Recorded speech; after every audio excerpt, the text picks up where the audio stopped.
Nós trouxemos para a nossa reflexão hoje do Livro dos Espíritos, no livro 3º, sobre as leis morais, sobre lei de conservação, necessário e supérfluo. Na questão 717, Allan Kardec perguntou assim: que se há de pensar dos que se assambarcam os bens da terra para se proporcionarem o supérfluo, com prejuízo daqueles a quem falta o necessário? Quer dizer, o que pensar daqueles que querem, já tem muito e quer se apropriar mais, para si, em prejuízo daqueles que já estão faltando o necessário. E os espíritos responderam assim: ouvidam a lei de Deus e terão que responder pelas privações que houverem causado aos outros. Quer dizer, esses estão esquecendo da lei de Deus, mas vão ter que responder por essas privações que ele está fazendo os outros passarem. E aí, Kardec faz o seguinte comentário: nada tem de absoluto o limite entre o necessário e o supérfluo, porque é muito difícil, a gente saber o que é o necessário e o que é o supérfluo, porque conforme o progresso vai chegando, a gente vai criando necessidades, E muitas vezes essas necessidades a gente começa a achar que não é supérfluo, que é realmente uma necessidade da gente, Então, muitas vezes a gente fica em dúvida nesse limite, o que é supérfluo e o que é necessário. Ele continua no comentário: a civilização criou necessidades que o selvagem desconhece, e os espíritos que ditaram os preceitos acima não pretendem que o homem civilizado deva viver como o selvagem, Então, não é isso que os espíritos quiseram dizer, Não é que a gente deva voltar ao que éramos antigamente, Tudo é relativo, cabendo à razão regrar as coisas. Por isso que a gente tem a nossa inteligência, para a gente poder analisar, e tomar as decisões. A civilização desenvolve o senso moral e, ao mesmo tempo, o sentido de caridade, que leva os homens a se prestarem mútuo apoio. Os que vivem à custa das privações dos outros exploram em seu proveito os benefícios da civilização. Desta tem apenas o verniz, como muitos há que da religião só tem a máscara. Então, a civilização, ela vai desenvolvendo e na realidade, a gente vai ajustando. Pode ver que os nossos vereadores, os nossos deputados, vivem fazendo leis, E essas leis vão se adequando conforme as nossas necessidades. E também o nosso senso moral, que vai se aprimorando, Por isso que as nossas leis humanas, elas estão constantemente sendo modificadas, porque nós também vamos nos aperfeiçoando, vamos entendendo, o que é moral, o que é imoral, e aí a sociedade em geral vai desenvolvendo esse senso, né? Desigualdades sociais. No mesmo capítulo de Lei de Conservação, a questão 806. Kardec pergunta assim: é da lei, da natureza, a desigualdade das condições sociais? Né? Será que é uma lei natural, essa desigualdade que a gente tem, né, na nossa sociedade? E a resposta dos espíritos disseram assim: não, é obra do homem e não de Deus. Então, essa desigualdade social que a gente encontra aqui na Terra, hoje, não é da lei de Deus. É nós que criamos. Né? E aí, na mesma pergunta, Kardec pergunta assim: algum dia essa desigualdade desaparecerá? Né? Já que não é da lei de Deus e é lei nossa, né, dos homens, então algum dia vai desaparecer? E a resposta dos espíritos foram a seguinte: eternas somente as leis de Deus o são. Não vês que dia a dia ela gradualmente se apaga? Desaparecerá quando o egoísmo e o orgulho deixarem de predominar. Quer dizer, né, a sociedade está se desenvolvendo, está aprendendo, né? E aí, conforme vai desenvolvendo, o egoísmo e o orgulho também vão deixar, a gente vai deixar para trás, né? Então, o dia que a gente conseguir extirpar esse orgulho, esse egoísmo, também a desigualdade também vai acabar. Restará apenas a desigualdade do merecimento. Dia virá em que os membros da grande família dos filhos de Deus deixarão de considerar-se como de sangue mais ou menos puro. Só o espírito é mais ou menos puro e isso não depende da posição social. Então, né, como antigamente, né, acreditava-se até que o sangue era diferente, né? Quem era de uma classe, né, vamos dizer assim, mais nobre, né, achava que tinha até diferença, né? E hoje a gente já sabe que não, que todos nós temos o mesmo tipo de sangue, né? E então, essa desigualdade, né, cada vez a gente vai entendendo. E só o espírito, então, é que tem essa pureza, né? É a compreensão, né? A moralidade, né? É essa a diferença só. E aí, na questão 807, Kardec pergunta assim: que se deve pensar dos que abusam da superioridade de suas posições sociais para, em proveito próprio, oprimir os fracos? Né? Que muitos homens abusam do seu poder, né, de posição social para oprimir aqueles que têm uma condição mais simples, né? Aí o que Kardec está perguntando: o que pensar deles? E a resposta dos espíritos foi assim: merecem anátema, quer dizer, merecem condenação. Ai deles, serão a seu turno oprimidos, renascerão numa existência em que terão de sofrer tudo o que tiveram feito sofrer aos outros. Quer dizer, se hoje a gente abusa, né, do poder que a gente tem, ou econômico, ou, né, poder social, para oprimir o outro, na próxima encarnação, provavelmente, vou passar, né, por alguma dificuldade que vai ser justamente para aprender a não praticar mais esse ato, né?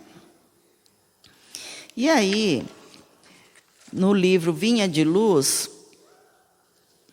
psicografia de Chico Xavier e explicado pelo Espírito Emmanuel, nós temos a lição 17, que chama-se Auxílio Eficiente. Mateus anotou no capítulo 5, versículo 2, e abrindo a sua boca, os ensinava. Nesse capítulo é justamente aonde Jesus fala sobre as bem-aventuranças, né? Quando ele vai contar as bem-aventuranças. E aí ele começa assim, o Mateus, né? E Jesus, vendo a multidão, subiu ao monte, e assentando-se, aproximaram-se dele os seus discípulos. E abrindo a sua boca, os ensinava, dizendo: Bem-aventurados os pobres de espírito, porque deles é o reino dos céus. Bem-aventurados os que choram, porque eles serão consolados. E assim ele vai falando sobre todas as bem-aventuranças. Mas hoje o Emmanuel só vai então comentar só esse versículo 2 que diz assim: e abrindo a sua boca os ensinava. Aí Emmanuel diz assim: o homem que se distancia da multidão raramente assume posição digna à frente dela, né? Então, aquele que deixa, né, a multidão e tem um cargo mais alto, né, é muito raro ele assumir essa posição digna frente à multidão. Em geral, quem recebe a autoridade cogita de encastelar-se em zona superior. Então, por isso que o poder, né, é uma prova muito grande, né? Porque normalmente quem recebe esse poder de autoridade acaba ficando numa bolha, né? Quem alcança patrimônio financeiro elevado costuma esquecer os que lhe foram companheiros do princípio e traça linhas divisórias humilhantes para que os necessitados não o aborreçam. Então, a gente pode ir numa vila onde tem só casas bonitas, né? Pode ver, muitas vezes a gente nem vê o dono da casa. A gente tem que apertar lá, né? Falar através do interfone, né? E ali mesmo ele resolve. A gente nem vê quem é que mora naquela casa. Quer dizer, é esse caso, né? Quem tem esse patrimônio financeiro elevado, ele faz de tudo ali para que o humilde, né, financeiramente, nem aborreça eles, né? Isso é o que acontece geralmente. Quem aprimora a inteligência quase sempre abusa das paixões populares facilmente exploráveis, né? Quem já tem muita inteligência, né? Então abusa dos que são o povo, né? Vamos dizer assim, que são facilmente exploráveis. E a massa, na maioria das regiões do mundo, prossegue relegado a si próprio, né? Então, e o povo continua, né? Relegado mesmo a si próprio. A política inferior converte-a em joguete de manobra comum. Quer dizer, conforme, né, o político quer, ele vai jogando a opinião do povo para lá e para cá, né? O comércio desleal, nela procura o filão de lucros exorbitantes, né? Basta ver quando acontece, né, falta de algum material, como logo quando começou o problema da Covid, que faltou álcool, né? Álcool Aí foi lá para cima, né? Logo diminuiu, né, no estoque. E então é esse comércio desleal, né, que a gente encontra na nossa vida. O intelectualismo vaidoso envolve-a nas expansões do pedantismo que lhe é peculiar. Então, quem tem muita inteligência, né, usa, né, essa inteligência vaidosamente, envolvendo, né, nas expansões do pedantismo. De época em época, a multidão é sempre objeto de escárnio ou desprezo pelas necessidades espirituais que lhe caracterizam os movimentos e atitudes. Então, aqueles, né, que são o povo, né, a multidão, sempre acaba sendo desprezado, né, é objeto de escárnio. Raríssimos são os homens que ajudam a escalar o monte iluminativo. Pouquíssimos mobilizam recursos no amparo social. Então, dá para contar, né, nos dedos aquelas pessoas que têm todo esse poder, né, às vezes de econômico, poder político, que ajudam, né, o povo também a se iluminar.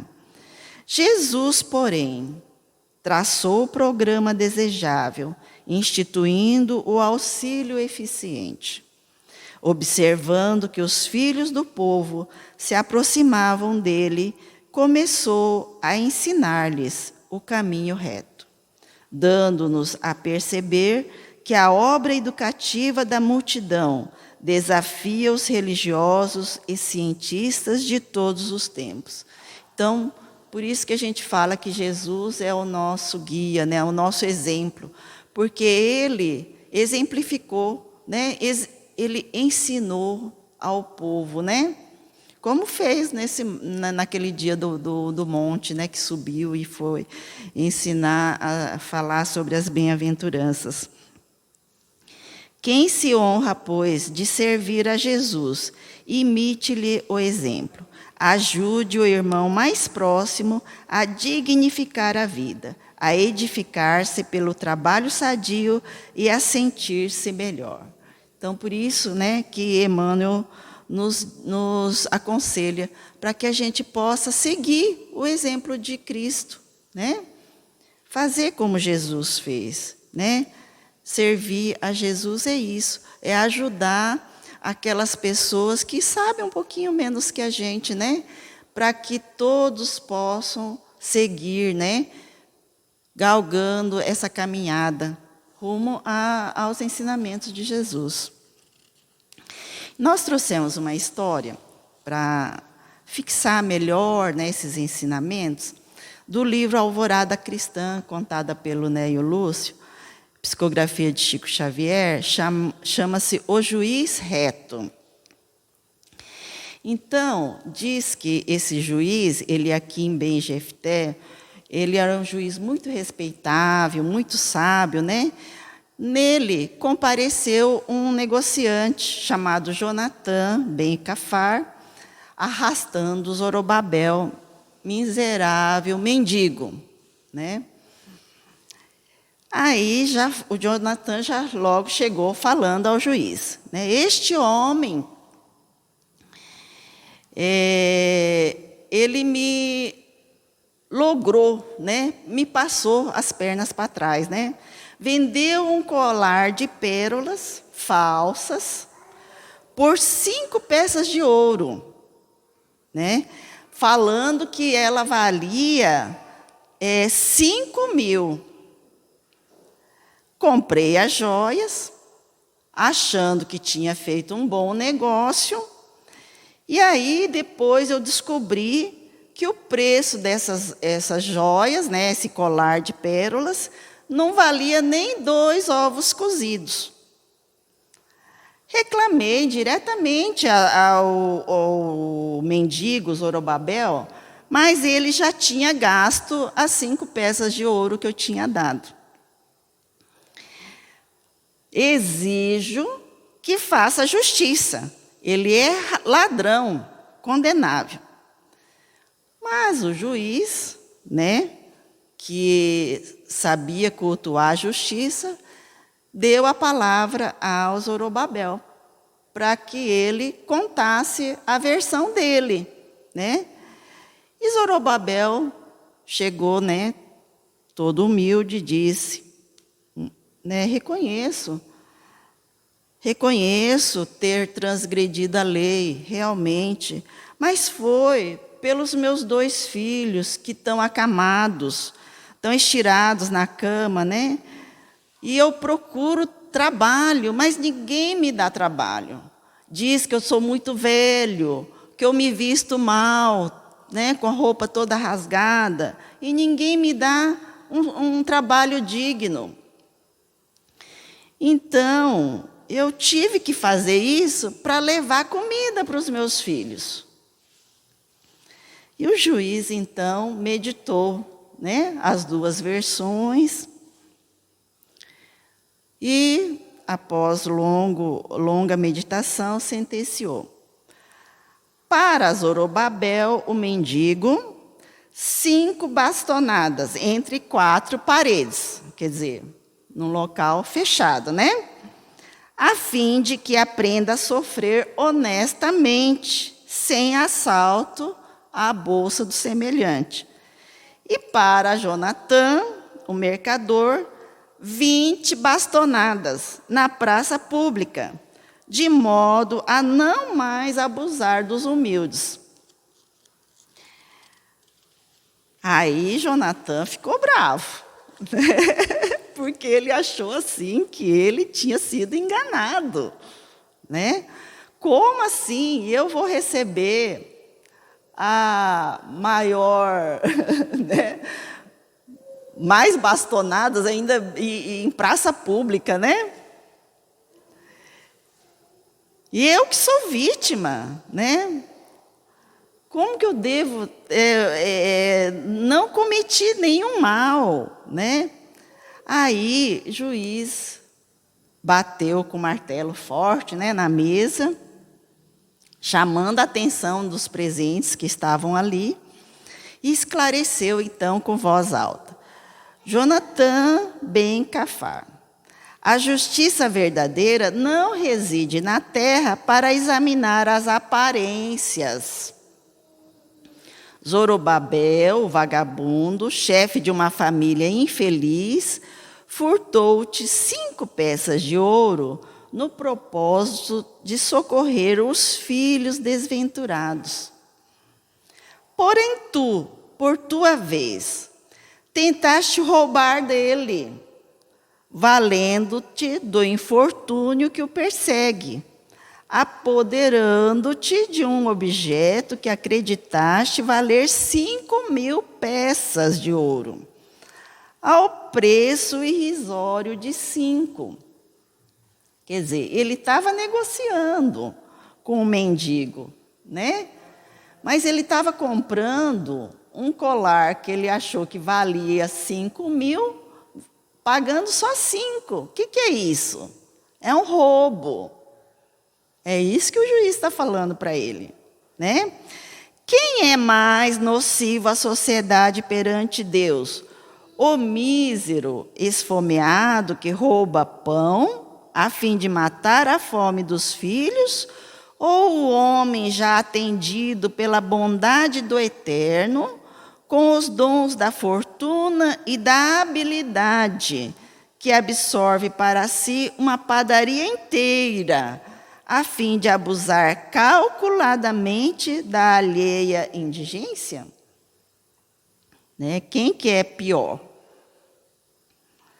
Quem furta por necessidade pode ser um louco, mas quem acumula riquezas indefinidamente, sem movimentá-las no trabalho construtivo ou na prática do bem, com absoluta despreocupação pelas angústias dos pobres, muita vez passará por inteligente e sagaz, aos olhos daqueles que no mundo adormeceram no egoísmo e na ambição desmedida. Mas é malfeitor diante do Todo-Poderoso, que nos julgará a todos no momento oportuno. Então, o que acontece hoje no mundo? Né? Quando a gente vê uma pessoa fazendo um negócio desse, a gente acha assim, não, o cara foi esperto, né? Mas, diante de Deus, né, é essa a pergunta. Diante de Deus, você está fazendo certo? Você achava que aquele colar valia 5.000 e só pagou 5. Né? Será que perante Deus isso está certo? É essa a pergunta que a gente deve fazer. Né? E sob a vigilância de guardas robustos, Zorobabel tomou 5 bastonadas em sala de portas lacradas, para aprender a sofrer sem roubar. E Jonatã apanhou 20 na via pública, de modo a não mais explorar, sem escrúpulos, a miséria, a simplicidade e a confiança do povo. Então, né, próxima vez que a gente for fazer assim algum negócio, né, que a gente está levando muita vantagem, né, a gente deve fazer essa pergunta para nós mesmos. Né? Será que eu estou fazendo certo perante Deus? Que perante os homens a gente acha normal, não é mesmo? No mundo a gente acha normal. Né? Mas perante Deus, será que isso é certo? Né? Uma vantagem assim absurda, não está certo, não é mesmo? Então, que essa lição, né, possa nos lembrar, né, no nosso dia a dia, para que a gente possa ter mais ações corretas, né, perante Deus. Né? Vamos, então, novamente fazer a nossa prece de encerramento, pedindo, então, a todos que fechem os olhos novamente para elevarmos os nossos pensamentos até Jesus. Querido amigo Jesus, nós te agradecemos mais uma vez pela lição aqui recebida, e que nós possamos, Senhor, ter a compreensão da vida, das lições que temos a todo momento,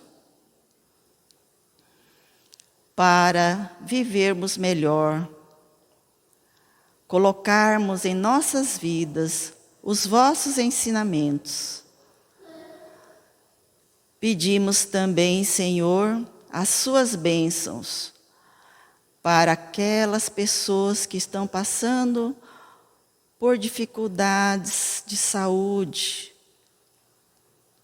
que estão nos hospitais, que estão nas UTIs, aqueles irmãos que estão em suas casas convalescendo. Pedimos, Senhor, pelos familiares, que possam compreender esse momento. Agradecemos também pelos profissionais da saúde, a todos aqueles que estão envolvidos no cuidado, a todos nós. Que todos sejam abençoados por Ti, Senhor. Que todos possam ter a compreensão destes momentos, continuar tendo a fé em Ti, sabendo que tudo que acontece na nossa vida é para o melhor, para o nosso espírito melhorar cada vez mais. Abençoe também os nossos familiares, abençoe a cada um de nós e continue nos ajudando e nos envolvendo com o teu amor. Que assim seja.